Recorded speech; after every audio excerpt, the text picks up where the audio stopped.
श्रीमद भागवत महापुराणाचे साकल्य निरूपण दिवस 56वा दशम स्कंध। यदुकुलाचे कुलपुरोहित गर्गाचार्य गोकुळात आले तेव्हा नंदांनी त्याचे यथोचित स्वागत केले, पादसंवाहन केले आणि त्यांची दोन्हीही बाळे रोहिणीचा पुत्र आणि यशोदेचा पुत्र यांचे नामकरण संस्कार करण्याची विनंती केली। गर्गाचार्यांनी प्रथम थोडा विरोध केला की मी जर या दोन बालकांचा नामकरण संस्कार केला तर तिकडे कंसाच्या लक्षात येईल की हा वसुदेव पुत्रच आहे, कारण 8वी कन्या लुप्त झाली आणि 8वा जर पुत्र नाही तर आकाशवाणी खोटी ठरेल, असे तर शक्यच नाही। मग 8वा जन्मला असून तो सुरक्षित आहे असे त्या मारताना हातून सुटून आकाशात गेलेल्या देवीने केलेला उद्घोष ह्याच बालकाविषयी असू शकतो। तेव्हा नंदांनी गर्गाचार्यांची स्तुती केली। ज्योतिषामयन्न साक्षात यतंज्ञानमतींद्रियम प्रणीतम भवता येन पुमान वेत परावरम। नंद म्हणाले, हे प्रभू, साधारणपणे इंद्रियांनी जाणण्याच्या पलीकडे जे आहे ते सुद्धा माणसाला ज्योतिषशास्त्राच्या माध्यमातून प्रत्यक्ष जाणता येते। त्या शास्त्राचेच रचनाकार आपण आहात। आपण ब्राह्मवेत्यांमध्ये श्रेष्ठ आहात आणि ब्राह्मण हा जन्मानेच मनुष्यमात्रांचा गुरु आहे। जन्मना ब्राह्मणो गुरु हो, त्यामुळे आपणच नामकरण संस्कार करावा। गार्गाचार्यांनी स्वस्तिवाचनपूर्वक नामकरण संस्कार केला।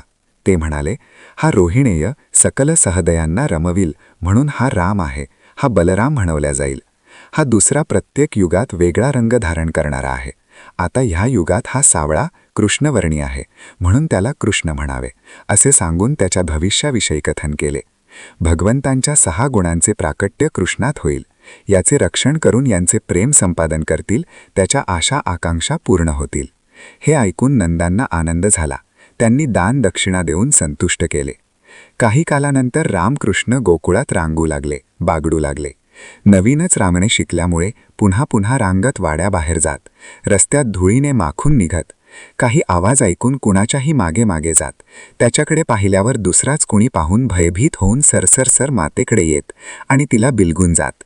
बालकांच्या धाडसाने, त्यांच्या बालक्रीडांनी आनंदाने मोहरून जात।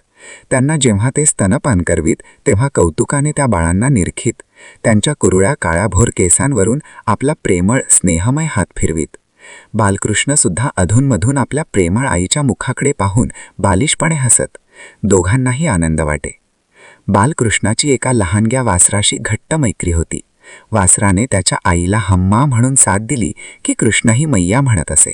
गायीसुद्धा त्याला प्रतिसाद देत असत। त्या वासराला भूक लागली की ते त्याच्या गायीकडे जाई, बालकृष्णही त्यासोबतच जाई।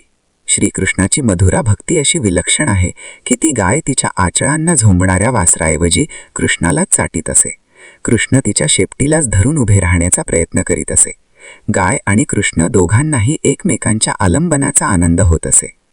थोडे मोठे होऊन चालू लागल्यावर कृष्ण बलराम रानात जात, कधी पक्ष्यांजवळ, कधी प्राण्यांजवळ, कधी झाडांवर चढत तर कधी काट्याकुट्यात खेळत। त्या दोघांना त्याचा त्रास होत होता की नाही तेच जाणोत, पण त्यांना त्रास होईल ह्या कल्पनेनेच यशोदा मातेला त्रास होत असे।